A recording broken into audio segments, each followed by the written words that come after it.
Invite பண்ண வீழ்த்து team மொத்தமாக எல்லாருக்குமே என்னோட மனமார்ந்த நன்றிகளும் வாழ்த்துக்களும். ஓகே, எத்தனை பேர் இந்த குரலை நேரில் கேட்குறீங்க ஃபர்ஸ்ட் டைம் அப்படின்னு தெரியல.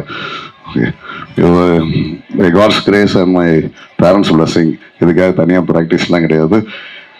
அண்ட் ஒரு முக்கியமான விஷயங்கள் மட்டும் சொல்கிறேன். எனக்கும் என்னைக்காவது ஒரு நாள் வாய்ப்புகள் கிடைக்காதா, யாருன்னா ஒருத்தர் ஒரு மேடையை தர மாட்டாங்களா அப்படின்னு ஏங்கிக்கிட்டு இருந்த காலம்தான்.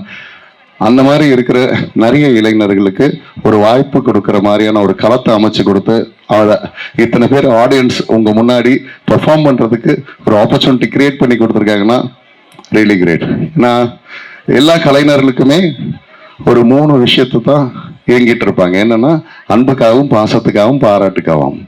தகுந்த நேரத்தில் கிடைக்க வேண்டிய அங்கீகாரம் கிடைக்கலனாலே அவன் ஒரு தோல்வியாளனா கருதப்படுறான். ஓகே, ஸோ அதனால இங்கே சோஷியல் மீடியானா என்ன அப்படின்னு ஒரு வார்த்தையில் கேட்டனா ஒவ்வொருத்தரும் ஒன்று சொல்லுவாங்க.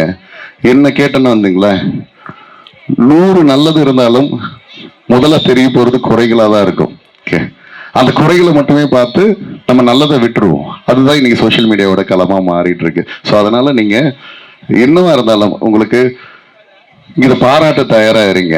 நம்மளுக்கு வராத சில விஷயங்கள் இன்னொருத்தருக்கு வருதுன்னா சம்டைம்ஸ் அது பொறாமையில கூட நம்மளோட வார்த்தைகள் அது வன்மமாக கக்கிடுவோம். ஓகே, ஸோ அதனால அந்த மாதிரி ஒரு எண்ண அலைகள் இல்லாமல் எல்லாரையும் பாராட்டணும், நல்லதை மட்டும் எடுத்துக்கோ அப்படின்னு நினைங்க. ஏன்னா எல்லாருக்குள்ளேயும் ஒரு கெட்டதும் இருக்கும், நல்லதும் இருக்கும். இதே ஆல்ஃபர்டுக்கும் அப்படிதான்.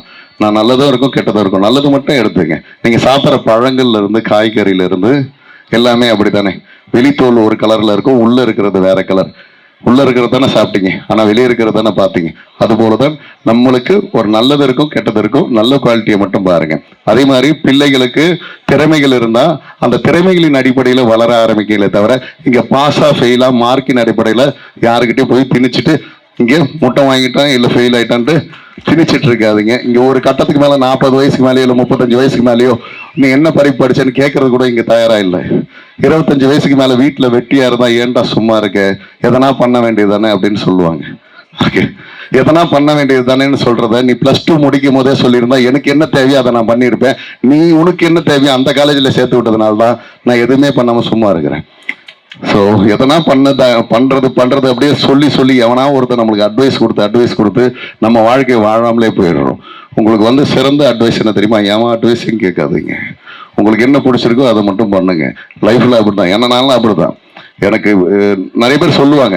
அது சொல்றாங்கன்னா யார் ஒருத்தர் அவங்களால இயலாமை இருக்கோ அதை உங்களை கிண்டல் கேலி பண்ணுவாங்க. இன்னிலிருந்து நீங்க ஒரு விஷயத்தை ஹேபிட் ஆவீங்களேன், உங்களால முடியாத ஒரு விஷயத்த முடியும்னு நினைச்சு சாத்தியக்கூறுகளோட நீங்க பேச ஆரம்பிங்க.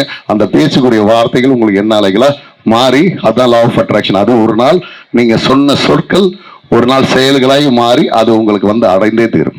வேற வழியே கிடையாது. ஓகே, நீங்க யூஸ் பண்ற வேர்ட்ஸ் கூட ஒரு பவர் இருக்கு.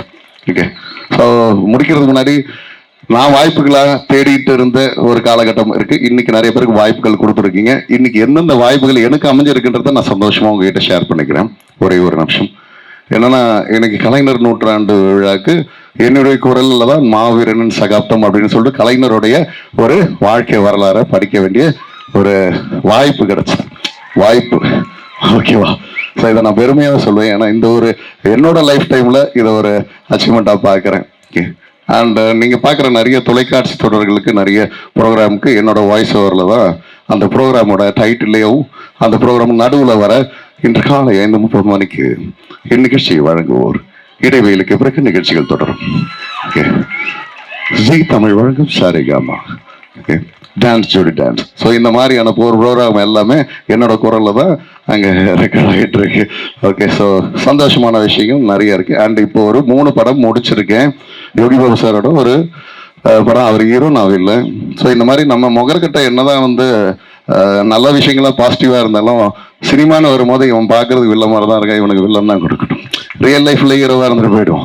Okay, wishing all the best. Thank you.